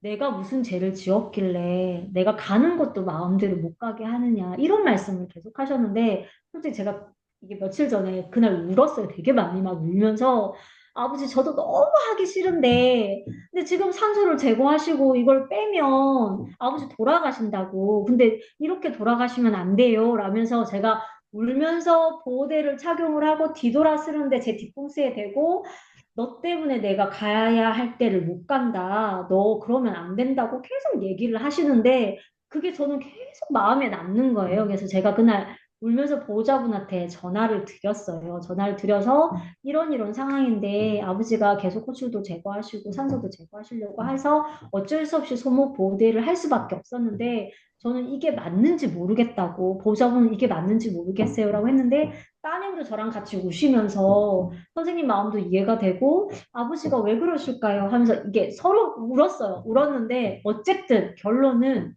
어저께 그분이 돌아가셨어요. 돌아가셨는데 운명하시는 과정까지 끝까지 정신력으로 제가 산소를 해드리면 이걸 치우셨어요. 치우시고 안 한다고 치우시고 했는데 이제 나중에 이제 거의 이제 마지막이 되니까 이제 기력이 없으시니까 이제 받아들이시고 그러니까 이제 이미 이제 의식이 가시니까 받아들이시고 해서 산소만 하고 계셨는데 이제 따님이 오셔서 막 어머니 얘기하시고 이제 사랑한다 얘기하시고 하니까 그 와중에도 정신을 차리시더라고요. 정신을 차려서 계속 뭔가를 말씀하시려고 하시면서 결국에 저한테 제가 날 자꾸 살렸다고 그 말씀을 또 하시는 거예요. 따님이랑 있는데 제가 자꾸 나를 살려 라는 말씀을 하시는데 이제 그거에 따님도 울고 저도 울고 이렇게 하시다가 이제 평온하게 돌아가실 때는 평온하게 돌아가시긴 했는데 예전에는 왜 어르신들이 곡기를 끊으면 당신 가실 준비를 한다고 하잖아요. 이제 그런 얘기를 하잖아요. 제가 언젠가 브런치 그래도 한번 쓴 적이 있는데 이제 당신 가실 준비를 위해서 식사를 끊고 안 하시려는 분들에게 억지로 코줄을 하고 억지로 산소를 해드리는 게 과연 누구를 위한 존엄인가라는 생각이 계속 드는 거예요. 그래서 어저께 그 어르신을 보내드리고 나서 제가 되게 마음이 무거웠어요. 그래서 어제 밤에 잠을 제대로 못 잤는데 지금도 솔직히 잘 모르겠어요. 근데 또 그런 순간이 닥치면 저는 또 하겠죠. 또 산소를 씌워드리고 할 수밖에 없는 상황이긴 한데 계속 고민이에요. 어떤 게 존엄인지, 무엇이 정말 위하는 길이었는지에 대해서는 솔직히 자신이 없어요. 제가 잘한 건지, 잘못한 건지에 대한 자신이 없어요.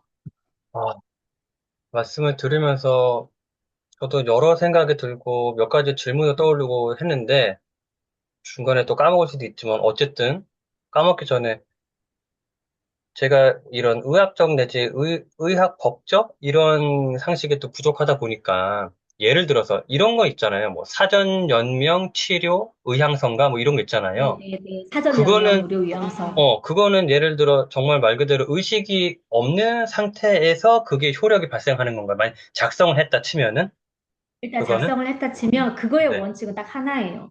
음. 이거를 해서 단지 생명만 연장한다는 거 하는 거에 대한 거부인데 음. 치료라고 생각을 하면 그러니까 예를 들면 이 아버지 같은 경우에는 네네네. 만약에 그게 있었으면 안 네. 하는 게 맞아요. 왜냐하면 아, 어. 어쨌든 돌아가실 게 보였던 상태거든요. 음. 피검사나 이런 거를 네. 통해서 어쨌든 보호자분도 아무것도 안 하시겠다고 하고 요양원으로 모신 거긴 하거든요. 근데 네네. 일단 우리 눈앞에 음. 제 눈앞에 음. 포화도 수치가 떨어져 있는데 산소를 안 드릴 수는 없어요.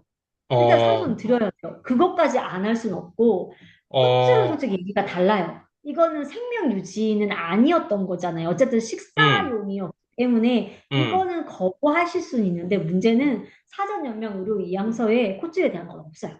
이거에 대한 음. 예시가 없어요. 이거는 해당 사항이 없어요.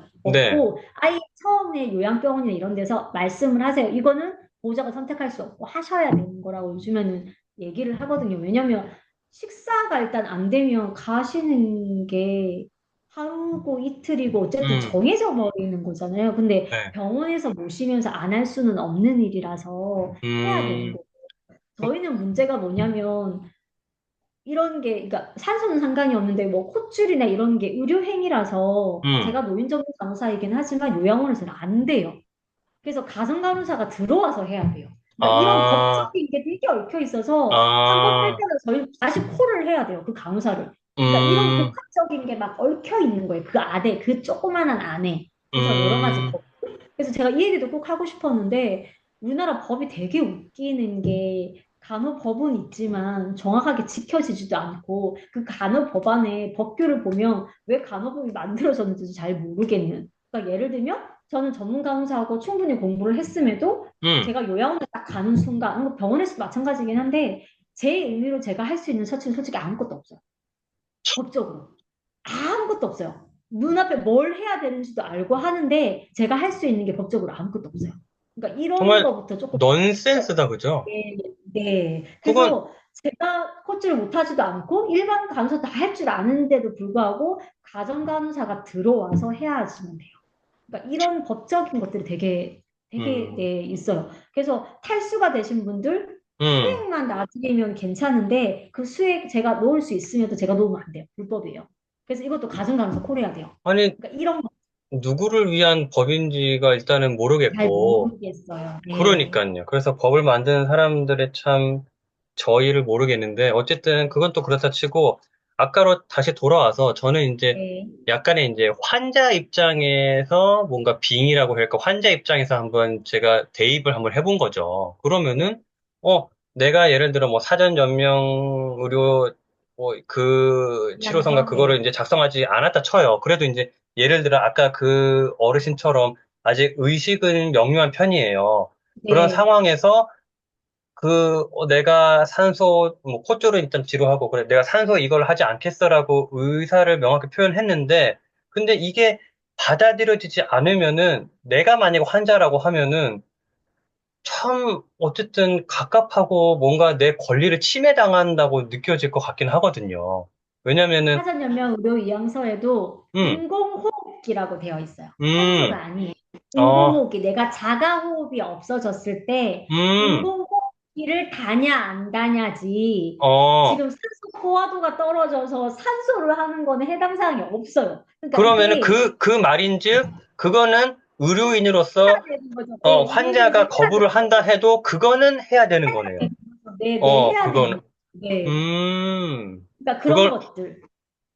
야, 근데 그러니까 어쨌든 그럼에도 불구하고 자꾸 이제 내가 이제 그 할아버지 어르신이라고 가정을 했을 때 뭔가 내 나름대로 뭔가 판단을 하고 나의 뭔가 삶을 이제 정리를 하고 갈 준비, 이 생을 떠날 준비를 해서 더 이상 안 하겠다라고 표현을 했는데, 그런데도 그러한 산소 처치를 계속 하면은, 어쨌든, 야, 여러 왜냐면 가지, 그게 어쨌든 그 사전연명의료위암서는 말 그대로 나의 생명을 연장하지 않겠다라는 의미인 거잖아요. 네, 인위적으로 연장하지 않겠다라는 음, 말은 내가, 그러니까 저 쉽게 예를 들면 심폐소생술 상태에서, 그러니까 네네, 자가호흡도 음, 없어지고 음, 맥박도 없어지고 음, 상태에서 나는 더 이상 나를 살리지 마라, 그러니까 소생시키지 말라는 뜻이지. 그렇죠.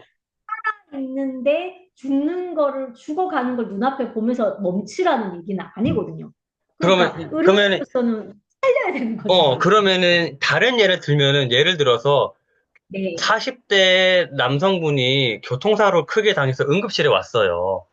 그래서 네, 막 여기저기 출혈이 막 나고 어쨌든 빨리 수혈을 하거나 빨리 처치를 하지 않으면은 이거는 금방 하늘나라 갈 상황이에요. 예를 들어서. 네, 네. 그런데도 불구하고 그 환자분이 어떤 연유인지는 모르겠지만 나 치료하지 마라.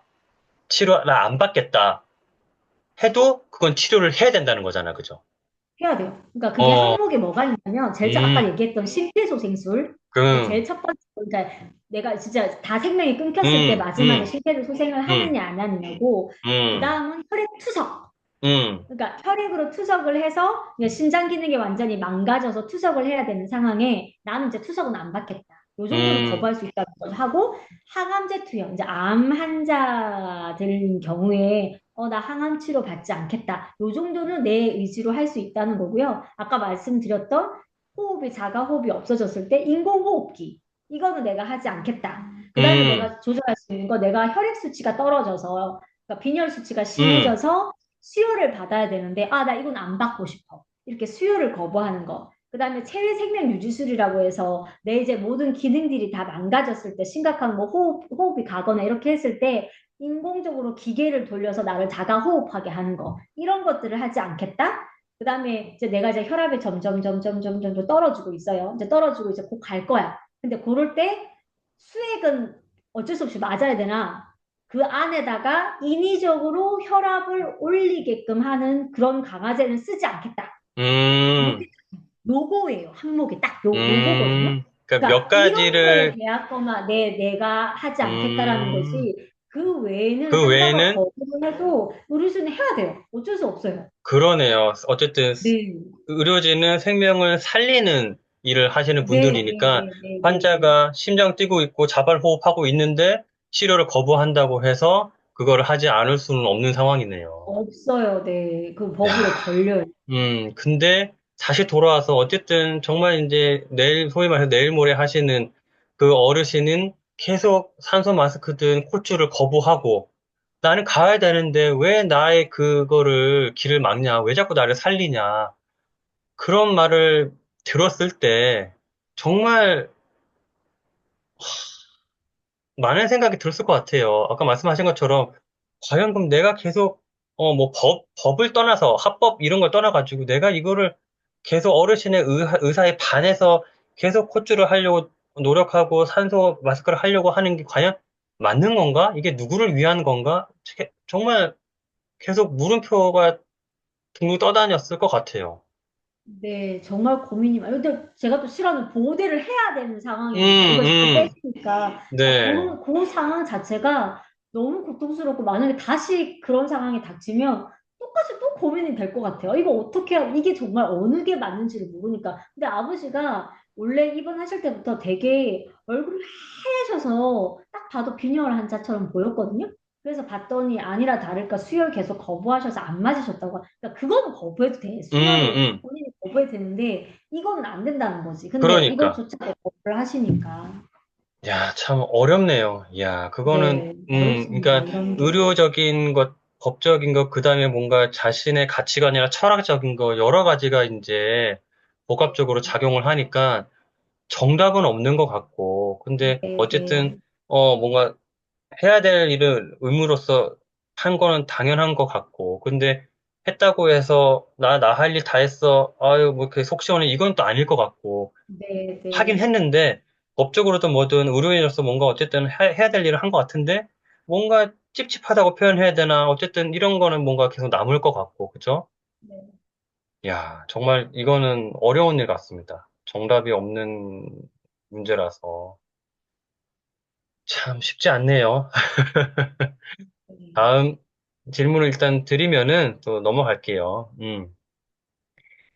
아까도 잠시 뭐 비슷한 맥락의 질문을 드렸는지 모르겠지만, 어쨌든, 이 일이 다른 간호사분들이 하는 여타 일보다 좀 많이 힘들고 고된 거는 사실일 것 같은데, 아무리 뭐 천직처럼 여겨지고 어르신들이 좋다고 하더라도 분명히 뭐 육체적으로든 정신적으로든 무너지는 경우도 있을 거란 말이죠. 그럴 때 작가님은 자신을 어떻게 좀 다잡는지, 그게 음, 궁금하네요. 전 일단 지금 요즘 같아서는 거의 그냥 자는 것 같고요. 음, 저도 모르게 너무 잠이 쏟아져서 음, 잠으로 일단 해결을 하려고 하는 것 같고, 원래는 스트레스를 받거나 하면 책을 많이 봤는데 요새는 책을 떠들어 볼 기력이 없어서 지금 너무 바빠가지고 책을 떠들어 볼 기력이 없어서 요즘은 잠인 것 같아요. 그리고 여유가 있으면 정말 공기 좋고 분위기 좋은 데 가서 책 보는 거 좋아해서 책을 보거나 또 저는 또 제일 저희가 힘들거나 지칠 때 제가 딱 하는 게 있는데 요즘 그것도 못해요. 시간이 없어서. 시간이 그건 있어야 되거든요. 바다 보는 거. 저는 바다 어, 가면 스트레스가 다 풀리거든요. 그래서 바다를 항상 좋아하시는군요. 네, 제가 기분이 안 좋거나 좀 다운돼 있거나 하면 항상 남편이 이제 가야 될 때가 됐어. 그리고 바다를 딱 데려다 놓으면 정말 바다 막 뛰어다니다 보면 싹 있거든요. 그래서 바다들 막 소리 지르고 결심도 얘기하고 이렇게 하면 하는데 요즘은 그럴 시간이 없어요. 그러니까 제가 농담처럼 나 지금 죽을 시간도 없어 라고 얘기를 할 만큼 너무 지금 바쁘게 살고 있어가지고 진짜 월화수목 금금금인 생활을 하고 있어가지고 예 아유, 근데 일단 하나를 뽑으라면 저는 바다 가는 거 그다음에 바다 갔다 와서 책 보는 거 요 정도 바다와 책이군요. 네네 알겠습니다. 책 얘기가 나와서 뭐 자연스럽게 어, 책 출간하신 책 얘기로 넘어가면은 이 책은 네. 어떻게 출간하시게 됐어요? 네. 책 내야지 음, 뭐 이렇게 해서 책을 내신 건지 아니면은 주위에 뭐 아니에요. 출판사가 됐건 뭐가 됐건 어떤 권유 제안을 받아서 출간하게 된 건지 어떻게 또 책이 세상에 나오게 된 건지. 이게 참 저도 요즘에 되게 많이 듣는 질문인데 제가 음. 농담처럼 미국에서 시간이 남아서 썼다고 얘기를 했다가 요걸 시간이 남아서 그냥 썼는데요라고 얘기를 했다가 욕을 엄청 먹었는데 그거는 아니고 사실 이게 그냥 나온 거는 아니고요. 이제 저랑 이제 오래 블로그를 같이 했던 이웃분들은 잘 아시겠지만 이게 처음 쓰는 내용도 물론 있기는 하지만 대부분이 블로그에 제가 간간히 썼던 내용들, 그다음에 제가 또 브런치에서 썼던 내용들이에요. 그거를 다 가지고 왔고요. 그 외에는 조금 이제 추가로 이제 생각나는 어르신들 이제 쓰면서 약간 좀 다듬으면서 생각나는 분들 첨가하고 이렇게 해서 쓴 건데 사실 약간 얘기는 몇 번 들었어요. 저 주변에서 이걸 차라리 묶어서 책으로 한번 내보면 어때? 이런 얘기들을 들었는데, 아우, 내가 무슨 책을 써 하다가 어느 날 문득 제 이웃분 중에 한 분이 본인이 책을 쓰시겠다고 결정을 하시고 책을 쓰다가 본인이 책을 쓰시면서 그러니까 책을 이제 원고를 쓰면 쓸수록 제 생각이 자꾸 나더래요. 왜 그래서 그랬을까? 저한테 계속 전화를 오시면서 선생님이 책을 써야 된다. 선생님 같은 사람이 책을 써야지. 왜 책을 도대체 안 쓰느냐고 며칠을 저한테 얘기를 하시는 거예요. 계속 아니, 지속적으로. 그분은 왜 그런 마음이 드셨을까요? 그러니까 일단 같이 일했던 동료이기도 하고요. 아, 같은 업종?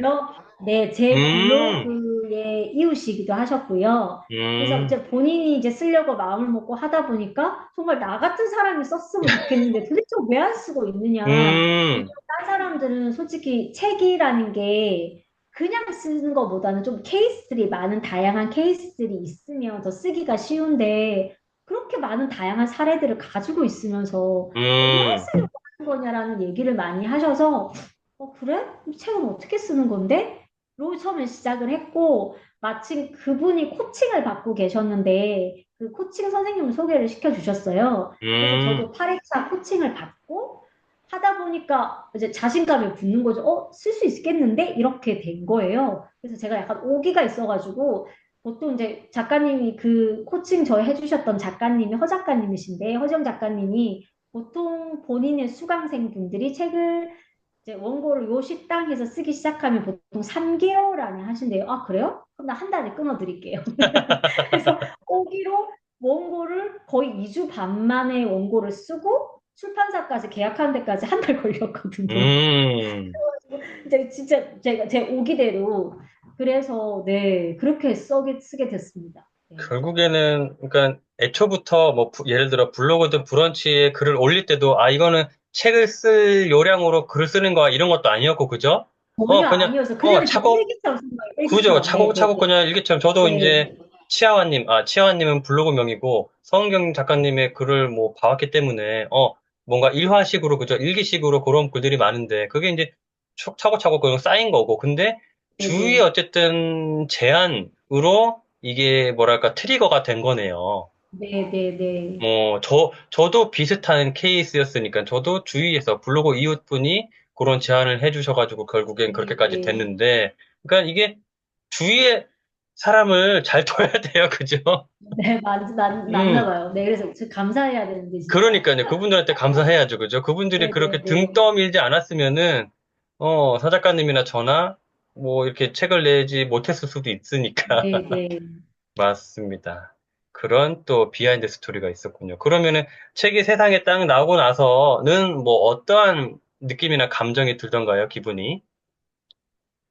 어, 일단 제가 원하는 날짜에 나오지는 않아서 처음에는 조바심? 난 주변에 같이 시작한 사람들은 책이 다 막 나오고 있는데 내 책만 세상에 나오지 않아서 아, 이거 어떻게 해야 되나 막 이렇게 조바심이 났는데 막상 탁 던지고 나니까 무서운 거예요. 두려운 거예요. 어떤 내가 점이? 뭐라고, 내가 뭐라고 이걸 괜히 써서 아, 재밌었나?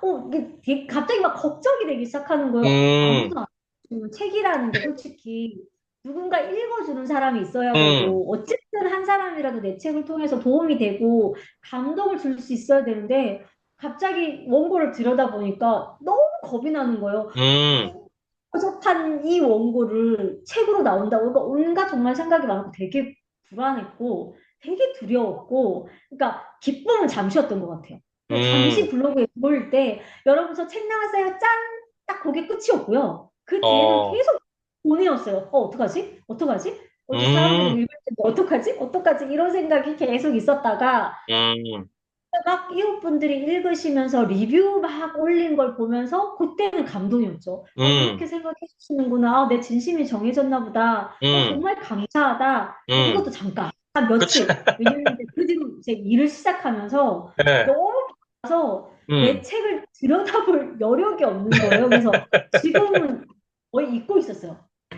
거의 잊고 있다가 또 이웃분들이 리뷰 올려주셨다고 되게 말씀해 주시면 또 가서 아, 참 그랬지. 내가 책을 냈지. 또 이 상황인 거예요. 지금.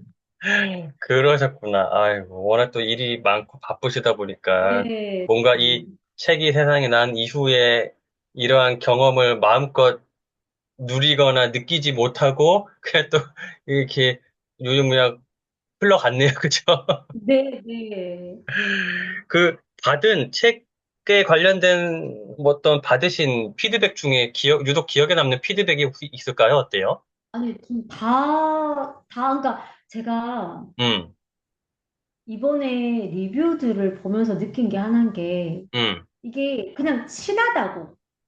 그냥 친한 블로그 이웃이기 때문에 써주시는 리뷰가 아니라는 걸 느껴서 되게 감동이었거든요. 그러니까 음, 오히려 솔직히 말씀드리면 제가 되게 서운하다고 막 사람들한테 얘기했어요. 그러니까 이분이랑 나 되게 친하고 책 리뷰도 엄청 잘 쓰시는 분인데 오히려 안 쓰시는 분들이 있는가 반면에 음, 나는 전혀 생각도 못했고 그냥 이웃이긴 했고 친한 이웃이긴 했지만 음, 이분이 이렇게까지 나를 생각하면서 이렇게 리뷰를 남겨주실 줄 몰랐다는 이웃분들이 또 계셔가지고 되게 음, 마음이 좀 그랬어요. 그래서 뭐라고 이렇게 음, 딱 집어서 누구라고 말씀을 못 드리겠는데 음, 되게 섭섭한 마음도 들었다가 되게 막 감동도 됐다가 리뷰를 보면서 조금 그랬고 일단은 솔직히 제가 리뷰를 되게 많이 받아서 되게 그러니까 이렇게까지 나를 이렇게까지 생각을 해주신다고 하면서 되게 감동도 되게 많이 받았던 것 같아요.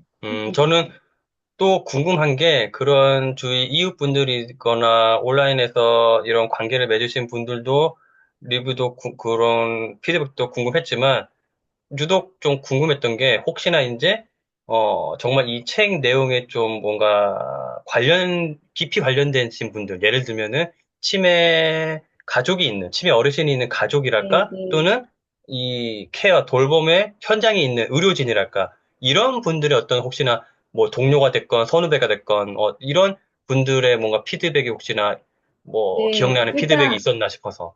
네, 리뷰는 뭐 리뷰라고 음, 음, 치고 간혹 요즘에 이제 비밀 댓글로 해가지고 저한테 이제 안부 남겨주시는 분들이 조금 생겼는데 현장에 계시는 분들, 그러니까 특히 요양보호사 선생님들이 우연히 음, 책을 접했는데 음, 선생님 도대체 시설이 어디시냐? 선생님이 음. 있는 데로 가고 싶다라는 분들이 조금 있어요. 그래서 근데 저도 제가 네, 만약에 이 관련 업종에 있잖아요?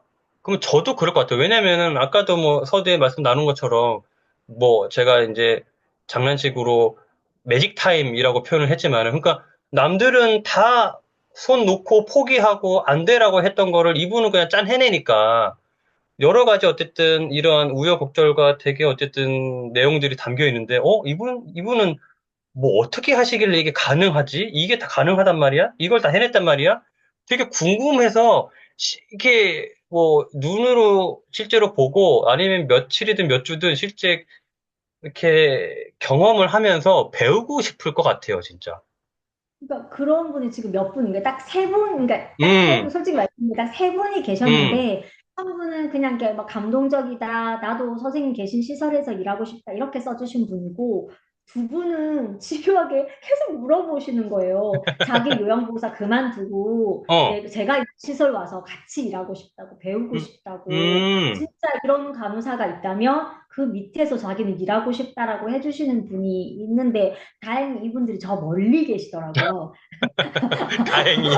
예, 예, 다행히 이제 제가 알려드려서 하도 그러니까 저는 음, 대전에 있습니다. 이렇게 했더니만 너무 아쉬워하시면서 저기 멀리 음, 계시더라고요. 그래서 안타까워하면서 제가 되게 흐뭇했던 게 있고 또 하나 신기했던 거는 지금 4월 1일자로 출근한 저희 간호사분이 계시는데 그분도 되게 경력도 되게 많으시고 이제 다른 곳에서 일을 하시다가 요양원으로 오시게 된 계기가 어머님이 치매가 계셔서 지금은 음, 동생분이 모시고 계신데요. 그러니까 동생분 집 근처에 요양원에 모시고 계시는데 본인이 이제는 이제 직접 모시고 싶어서 대전 지역의 요양원들을 조금 다니셨대요. 견학도 다니시고 다니시다가 이렇게 해선 될 일이 아니다. 그럼 차라리 내가 어디 한 곳에 좀 좋은 데를 입사를 해서 내가 조금 세팅을 해놓고 엄마를 모셔와야지라고 생각을 하셨대요. 근데 음, 그러면서 어떻게 요양원에서는 어떻게 어르신을 케어해야 되지? 치매 어르신을 어떻게 케어해야 되지? 생각을 하다가 제 책을 접하셨대요. 음, 그래서 제 책을 다 읽고 저는 이제 그런 사실을 모른 채 이제 제가 간호가장이다 보니까 이제 입사하실 날짜가 얼마 안 돼서 근무표 때문에 선생님 필요하신 근무가 있으면 알려주세요. 간호가장 서은경입니다라고 남겼는데 입사한 날 저를 보자마자 어디 왈칵 이렇게 음, 안아주셔서 놀라시길래 이게 무슨 일인가 했더니 그러니까 저란 존재를 모르고 자기는 책을 읽고 음, 아니 어디에 계시는 분일까 이렇게 고민을 했대요. 음, 했는데 근무표를 받고 했는데 제 이름이 서은경인데 이서은경이 이서은경인가 처음에 긴가민가 했대요. 이름이 어, 같으니까. 어, 어디에도 책에 그 자기 그 시설에 대한 얘기가 없어서 없는 음, 것 같아요. 아닌가 봐. 자기가 지금 가는 데는 요양원이고 요양원 간호과장이라고 되어 있는데 그 어디에도 간호과장에 대한 얘기가 없으니까 음, 이상하다. 여기가 없나? 아니면 그 음. 전에 쓴 책인가? 근데 책 출판일은 3월 15일이고 그러면 맞는데 하면서 했는데 제 얼굴을 보자마자 혹시 그 책 쓰신 서은경 작가님 서은경 어, 아니냐고 물어보시더라고요. 그래서 저 맞다고 그랬더니 대뜸 아니 근데 여기 시설 얘기는 왜 안 쓰신 거냐고 물어보시더라고요. 그래서 선생님 저도 입사한 지 아직 2주밖에 안 됐어요. 라고 했더니 엄청 놀라시더라고요. 그래서 선생님 이야, 하실 때 저도 면접 보고 저도 이제 들어온 거라고 얘기를 했더니 음, 회원이라고 해서 그분은 선생님 모셔오기로 했어요. 어머님. 야, 네. 그분은 뭐 이런 표현이 적절한지 모르겠지만 웬 횡재예요, 그죠? 그분은 정말, 그렇게 표현하시더라고. 이런 분 밑에서 음, 같이 할 수 있고 같이 그러니까요. 어머니 모실 수 있어서 자기는 너무 행복하다라는 얘기를 하시면서 요즘 그분도 엄청 열심히 하고 계세요. 이야, 참, 2년이라면 2년이고 세상이 좁다고 하면 좁은 거고, 이거는 정말 과학적으로 증명하기는 어려운 뭔가 이벤트 같은데. 그러니까요. 네, 네, 네. 이야, 그런 또 끼가 있었네요. 아유, 하여튼, 저도 아까 좀 전에 말씀드렸지만은 이 책을 읽어보신 분이라고 하면은 어쨌든 분명히 작가님과 같이 일을 하거나 일을 배우고 싶거나 그런 마음이 충분히 들 거라는 생각이 듭니다. 그래서 시청자분들도 이따가 제가 이따 또 책 제목을 또 따로 알려드릴 테지만 다시 꼭 한번 읽어보시도록 하시고 시간이 또 이렇게 또 빨리 준비된 질문들이 아직 많이 남았는데 이건 다 하기에는 어렵고 제가 이제 그러니까요. 벌써 9시 반이 다 그러니까 돼가요. 이게 시간이 너무 빨리 가요. 어쨌든 뭐 이게 글자가 거꾸로 보여서 어쨌든 표지는 일단 이렇게 보시고요. 책 제목을 다시 또박또박 말씀드리면 오늘도 치매 어르신을 돌보며 인생을 만납니다라는 책인데 제가 읽으면서 뭐 인상 깊었던 구절을 좀 접어봤는데 다는 또 시간 관계상 말씀드리긴 어렵고 몇 가지만 추려가지고 작가님의 말씀을 좀 듣고 싶어서 첫 번째는, 이 책은 간호사로서의 직업적 기록이 아닙니다. 어르신들에게 배운 삶의 소중한 가치와 사랑을 담은 기록입니다. 이런 또 말씀이 되게 와닿았고, 그 바로 또 뒷장인데, 치매 어르신들을 완전히 이해하는 것은 어려울지도 모릅니다. 그러나 그분들을 온전히 사랑하는 것은 가능하지 않을까요? 그래서 저는 오늘도 사랑하겠습니다. 아까 말씀하신 그대로죠. 그러니까 사랑이 기본으로 깔려야 지금 네, 하고 계신 치매 어르신의 돌봄이 가능하지 않을까 싶네요. 그리고 쭉 넘겨서 또 밑줄 치거나 접은 부위를 또 보면은, 치매란 한 사람의 감정의 연대기를 무너뜨리고 모든 기억을 사라지게 만든다고. 하지만 난 알 수 있었다. 기억이 사라졌을지는 모르지만 사랑이라는 감정은 분명 살아있다고 말이다. 공교롭게 계속 사랑이라는 단어가 계속 나오네요. 네, 또 거기에 또 제가 밑줄을 치거나 네, 책장을 접었고, 그러니까 저도 네, 뭔가 작가님이 계속 은연중이든 아니면 의도적이든 강조를 한 게 와닿았다는 거겠죠, 서로가. 네, 네, 네, 네네. 그리고 그 밑에 부분인데, 어쩌면 이분들에겐 치료 자체가 중요한 게 아닐 수도 있다. 오히려 이분들에 대한 존중과 관심, 따뜻한 마음과 진심 어린 공감이 더 필요하다. 네, 온전히 이분들의 감정을 이해하려 애쓰고 배려하는 태도가 무엇보다 중요하다. 이게 저희가 서두에 나눈 어쨌든 네, 네, 대화의 네, 맥락이 같은 거죠. 네, 그죠? 네, 맞습니다. 맞습니다. 네, 네. 네. 벌써 관련된 내용을 대화를 나눴네요. 또 넘어가 볼게요. 워낙 책 내용이 좋고 술술 익혀서 어저께 한 3, 4시간 만에 다 읽었어요. 우리는 다른 사람들에게 남기는 감동의 깊이로 우리의 진정한 가치를 측정할 수 있다. 라는 호주 작가 앤드루 매튜스의 말처럼 음, 나는 어르신들과의 감동적인 경험을 통해 나의 가치를 체험하는 중이었다. 네, 또 여기에 또 제 시선이 머물더라고요. 네, 네, 그러니까 남에게 뭔가 감동을 주는, 감동의 깊이를 더하는 그러한 말을 하든 행동을 하자. 참 좋은 말입니다. 또 넘어가 보면은 너무 많이 접어가지고, 야, 이것도 아까 전에 그 어르신의 일종의 딜레마잖아요. 네, 아까 네. 산소호흡기. 이건 또 다른 딜레마인데, 낙상과 보행의 땅과 고래, 네, 딜레마인 셈이다. 네, 대부분의 현장에서는 낙상보다는 안전을 택하는 것 같다. 그러니까 네, 저라도 사실 그럴 것 같아요. 그러니까 뭐라 그럴까? 방어적으로 대할 수밖에 없을 것 같아요. 네, 왜냐면은 맞습니다. 방어, 네, 어르신을 위하다고 보행을 하는 게 당연히 회복이라든지 뭔가 삶의 질 측면에서는 좋은데, 그거를 택하자니 낙상의 위험이 따르잖아요. 근데 만약에 맞아요. 낙상 사고가 벌어져. 그러면은 나의 의도는 좋았어. 어르신의 보행을 좀 더 개선시키거나 보행하는 삶의 기간을 연장시키겠다는 네, 의도는 선하고 좋았어. 근데 예를 들어 결과는 낙상이 돼버렸어. 네, 네. 그러면은 정말 억울하고 곤란하고 뭐 같은 의료진 뭐 상사가 됐건 아니면 그 치매 어르신의 가족한테 질타나 뭔가 비난도 받을 수도 있을 것 같고 이 딜레마는 정말 계속 이어질 것 같아요. 그죠? 맞아요. 맞습니다. 네. 오늘도 계속 그런 케이스들을 계속 보다 와가지고. 네. 그러니까요. 야, 그러니까 이렇게 하나하나 정답이 없으니까. 그죠? 네. 그리고 이건 사람마다 뭔가 추구하는 가치관 방향이랄까? 이게 좀 다를 수 있으니까. 네, 예를 들어, 네. 선생님, 보행 당연히 중요하죠. 의료진이야. 저도 그건 의료진으로서 알아요. 그럼에도 불구하고 안전이 더 중요하지 않나요? 그 말이 틀린 건 아니잖아, 그죠? 맞아요. 근데, 맞습니다. 네. 이제 작가님 입장에서는 그런데 그래도 계속 그 안전을 추구하다가 안전만 추구하다 보면은 언제 보행하고 언제 어르신 걸어 다니시나요? 계속 그렇죠. 오늘 못 걸으면은 내일 더 못 걷고요. 내일 못 걸으면 내일 모레 더 못 걸으세요. 그럼 영영 못 걸으세요.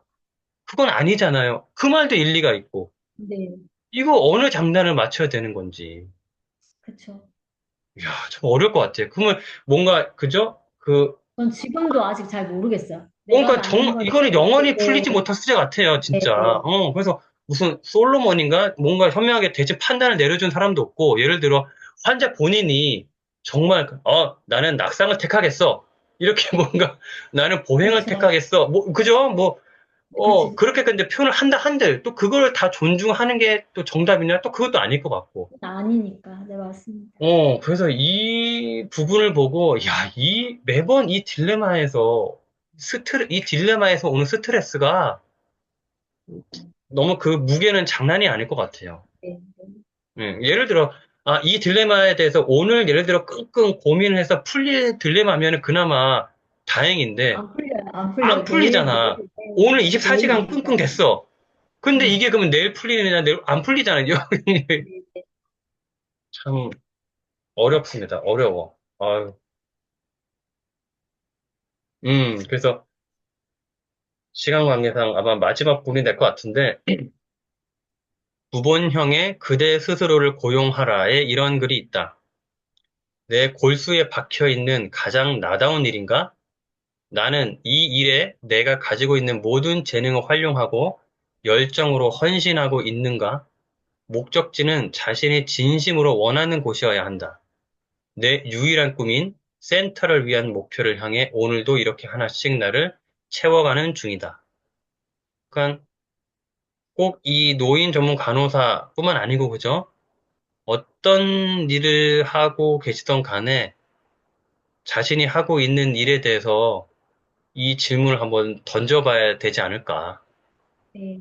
싶어요. 늘 음, 생각하는 말이에요, 제가. 네. 네, 참 좋은 말입니다. 그죠? 네. 정말 나다운 일인가? 내가 원하는 일인가? 나의 쓰임이 제대로 쓰여지고 있는 일인가? 내가, 뭐, 하고 있는 일이 의미가 있는 일인가? 나에게만 득이 되는 일은 아닌가? 사회적으로 타자에게 뭔가 공헌하고 기여하는 일이 한 점이라도 있는가?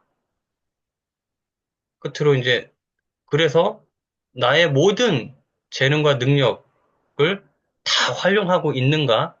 그러려고 노력했나? 이런 거를 계속 곱씹어보고 자문하고, 그죠? 대답을 해야 되지 않을까. 그래서 결국에는 목적지는 자신이 진심으로 원하는 곳이어야 한다. 저는 정확하게 sure I do라고 얘기하고 싶어요. 확실하게. 음, 저는 하고 그, 있는 것 같아요, 지금. 자신 있게. 그거는 뭐 제가 감히 저도 뭐 분명 그러실 것 같다고 네. 충분히 200% 느껴집니다. 네. 음, 그래서 책 너무 좋았어요.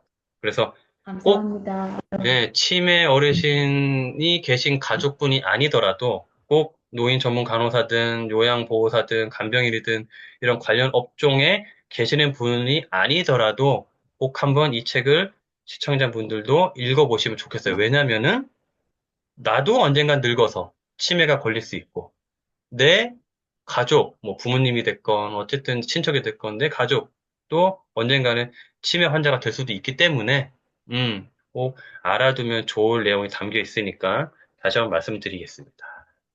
그러면 이제 슬슬 마무리를 지을게요. 네. 마무리 공식적인 거의 질문 몇 가지가 남았는데, 음, 앞으로의 이제 꿈. 근데 꿈은 책에 나와서 제가 뭐 신고할 수도 있지만 대신 말씀을 드리면은 아마도 이 꿈을 당연히 말씀하실 것 같은데 하나의 이제 챕터의 제목으로 나와 있어요. 내가 만들어갈 쉼나무 치매 전담 센터. 이거를 설립하는 게 작가님의 꿈으로 알고 있는데 맞나요? 네, 최종 목표이기도 하고요. 네. 야, 근데 일단 그게 음, 최종 목표인데 지금 있는 이곳에서 그 심나무라는 것만 빼고 할 수 있게끔 지금 저에게 다 주셔서 한번 해보려고 합니다. 그래서 지금 제가 음, 일하고 있는 곳이 이름은 다르지만 제가 원하는 치매 전담 센터가 될 수도 있고요. 근데 음, 만약에 이걸 하지만 그래도 내가 뭔가 부족한 것 같고 뭔가 음, 미련이 남다면 음. 최종의 목표는 심나무 저의 치매 전담 센터가 될 것 같아요.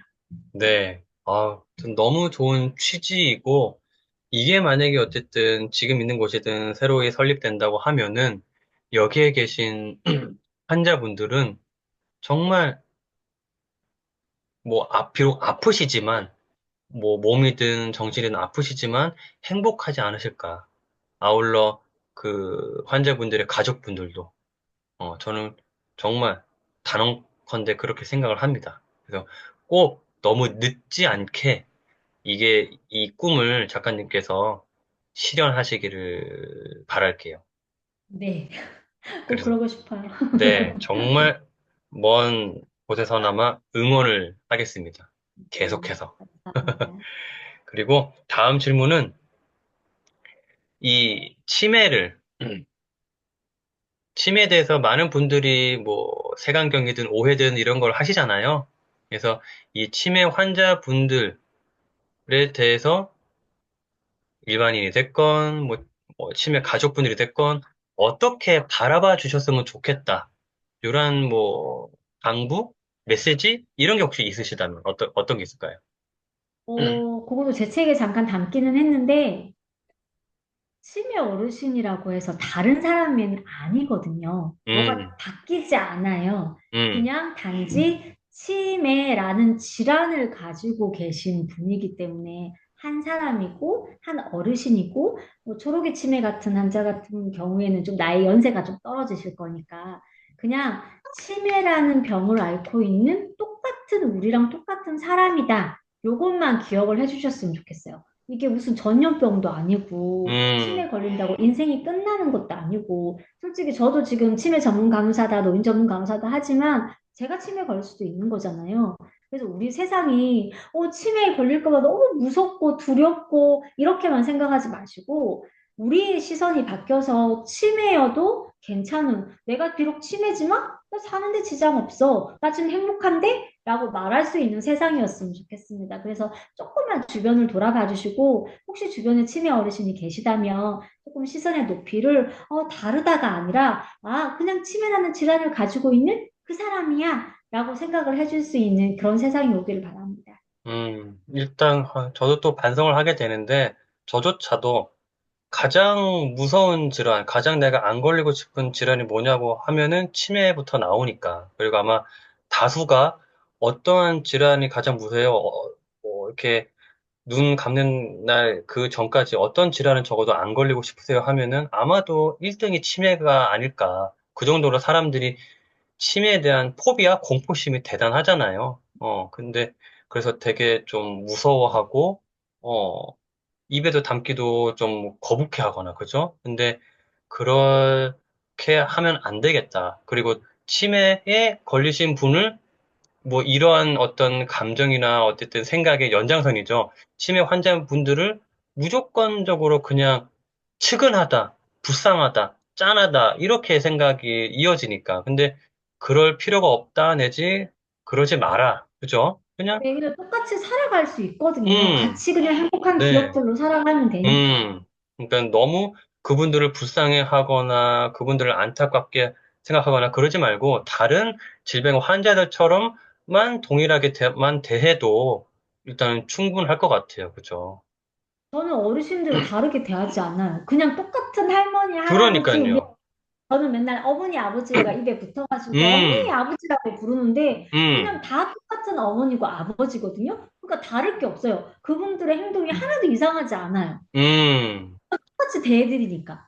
그러니까요. 그래서 이 치매라는 꼬리표를 떼고 봐야 될 것 같아요, 정말. 예, 네. 그래서 저조차도 일단은 반성을 하고 달라지도록 하겠습니다.